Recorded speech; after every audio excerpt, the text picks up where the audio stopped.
ओम श्री परमात्मा ने नमः। मैं सीनियर प्रोफेसर हरिहृदय अवस्थी अपने परम पूज्य गुरु जी प्रातः स्मरणीय वेद मूर्ति तपोनिष्ठ गीता उपनिषद पुराण धर्मशास्त्र विशेषज्ञ प्रोफेसर पंडित भगवत शरण शुक्ल जी के साथ में आप सभी का Awasthi Ayurveda anatomy yoga and spirituality channel पर हार्दिक स्वागत करता हूँ।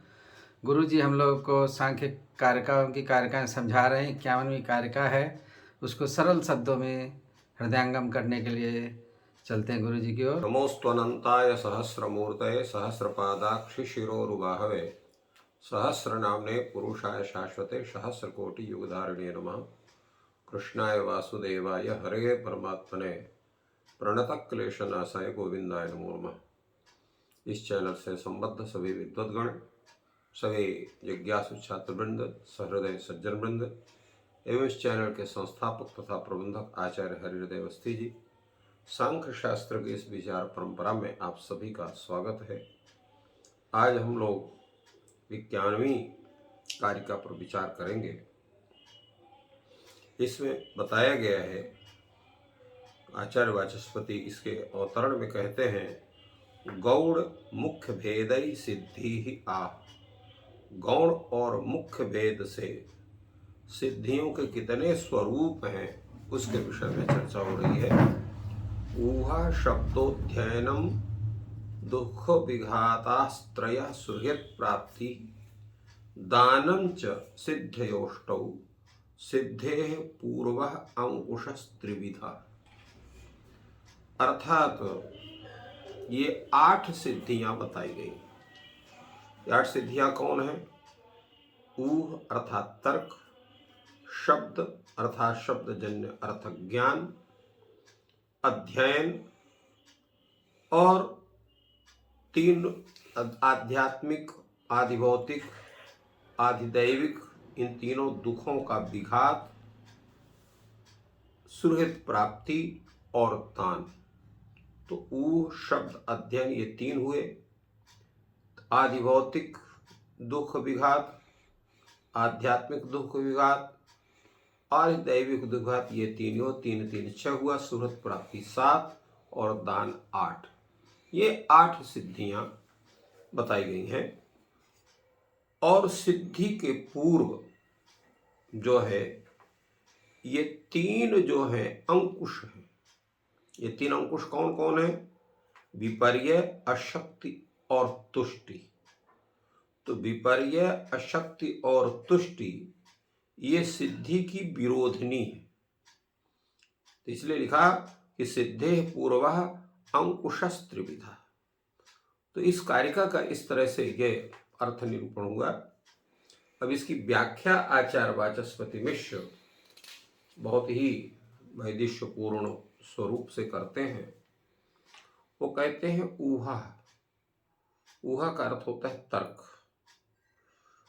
और ऊहा इस प्रतीक को लेकर के पूरी कारिका की व्याख्या करते हुए कहते हैं, विहन्य मानस दुखस्य त्रित्वात् तद विघाता त्रयः इति इमाः मुख्याः तिस्रः सिद्धयः। जो विहन्यमान दुख हैं, जिनका विघात करना है, वो दुख 3 है। जैसे बतलाया गया, आधिदैविक, आधिभौतिक, आध्यात्मिक। तो इन 3 का विघात भी 3 होगा, क्योंकि आध्यात्मिक दुख का विघात आध्यात्मिक विघात कहलाएगा, आधिभौतिक का आधिभौतिक विघात कहलाएगा और आधिदैविक का आधिदैविक विघात कहलाएगा। तो 3 विघात हो गए।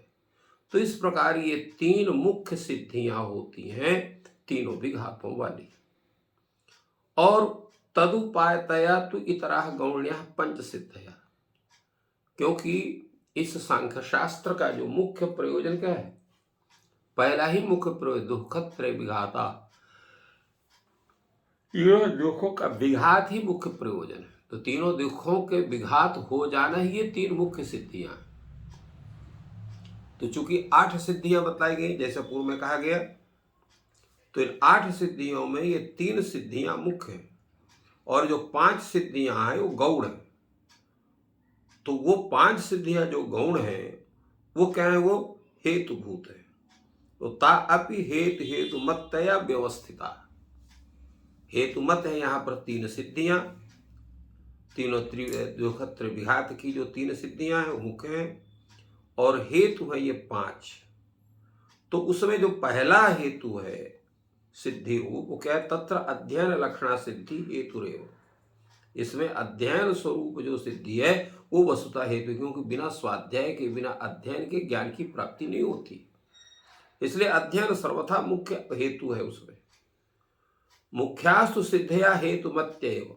और जो मुख्य 3 सिद्धियां दुख त्रिविघात रूपा जो 3 सिद्धियां हैं वो तीनों सिद्धि यहाँ पर हेतुमती हैं, अर्थात वो मुख्य हैं। मध्यमास्तु हेतु हेतुमत्य।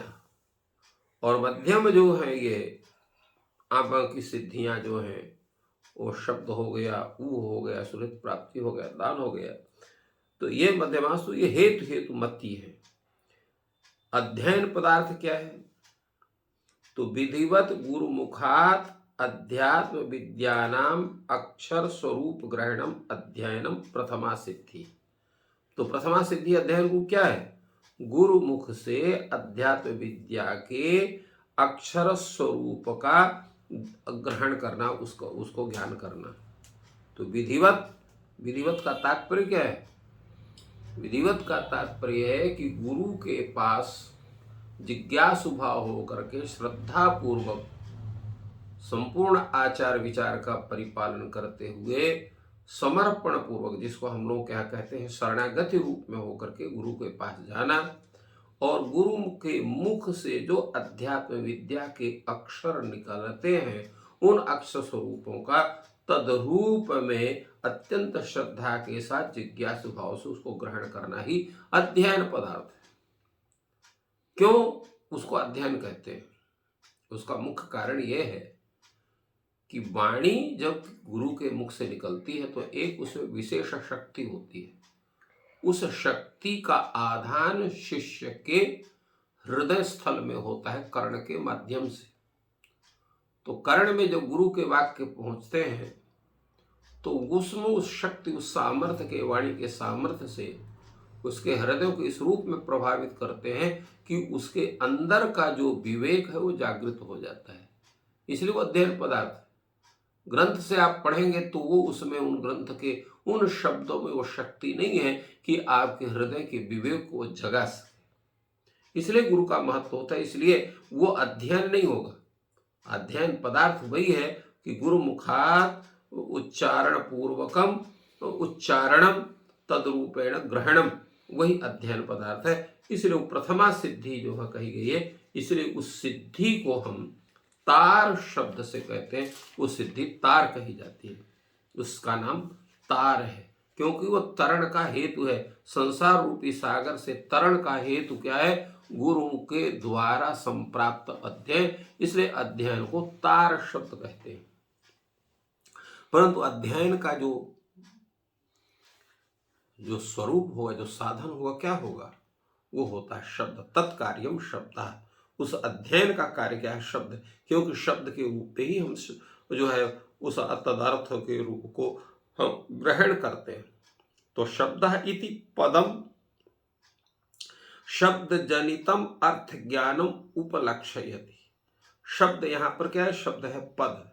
पद जो है शब्द जनित जो अर्थ ज्ञान है उसको उपलक्षित होता है, क्योंकि कार्य में ही कारण का उपचार होता है।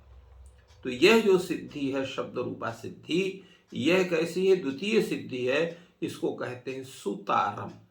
इसको सुतार शब्द से कहते हैं, क्योंकि ये मुख सुख पूर्वक अत्यंत सरल रूप से संसार के तारण में कारण होता है, इसलिए इसको सुतार कहते हैं। तो ये पाठार्थाभ्याम तदिदम द्विधा श्रवणम। तो ये इसका 2 तरह से श्रवण होता है, एक तो पाठ का श्रवण, एक अर्थ का श्रवण। तो पाठ रूप शब्द, अर्थ रूप शब्द, तो 2 तरह से हम श्रवण करते हैं। इसलिए पाठार्थाभ्याम तदिदम द्विधा श्रवण। इसके बाद तीसरी सिद्धि जो है वो ऊ है। ऊ किसको कहते हैं? तर्क को।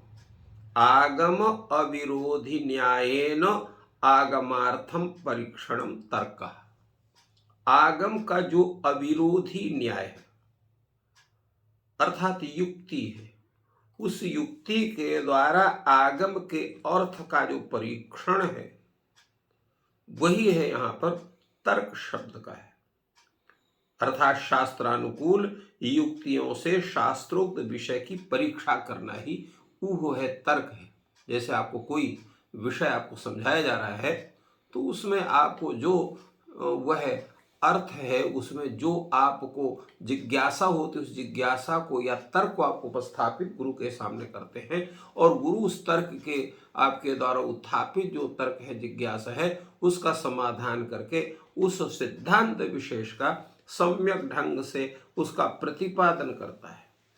तो वही कहा कि आगम तर्क क्या है, आगम अविरोधी न्याय से आगम अर्थ का परीक्षण कैसे होता है, तो परीक्षणम च संशय पूर्व पक्ष निराकरणेन उत्तर पक्ष व्यवस्थापनम। परीक्षण होता है, संशय हुआ, पूर्व पक्ष हुआ, उनका संशय का भी निराकरण होता है, पूर्व पक्ष का भी निराकरण होता है, और जो उत्तर पक्ष माने सिद्धांत पक्ष, उस सिद्धांत पक्ष को उसको व्यवस्थित किया जाता है, उसको सिद्धांत पक्ष को उसको सिद्ध किया जाता है। और वह जो स्वरूप उसका क्या होता है, तदिदम मननम आचक्षते आगमिना। तो यही जो मनन है उस सिद्धांत का, उसी को आगमिना जो है उसको आचक्षते, उसको जो है आगमी कहते हैं। और यह जो है तृतीय सिद्धि है, जिसको तारम शब्द से कहा जाता है, माने अध्ययन और शब्द की अपेक्षा अधिक तारक होने कारण इसको तार शब्द से कहा जाता है। तो इस तरह से इन विषयों का विवेचन आचार्य वाचस्पति यहाँ पर करते हैं, और उसके अतिरिक्त भी इसमें विवेचन है। तो जो अधिक समय साध्य होने के कारण इस विवेचन को आज यहीं पर पूर्णता प्रदान करते हैं, और अवशिष्ट भाग का पुनः आगामी दिन इसका विवेचन किया जाएगा। गुरुजी ने सिद्धियों के बारे में हम लोग को सरल भाषा में सिखाया। ईश्वर आपकी सहायता करें, आपका दिन शुभ हो। धन्यवाद।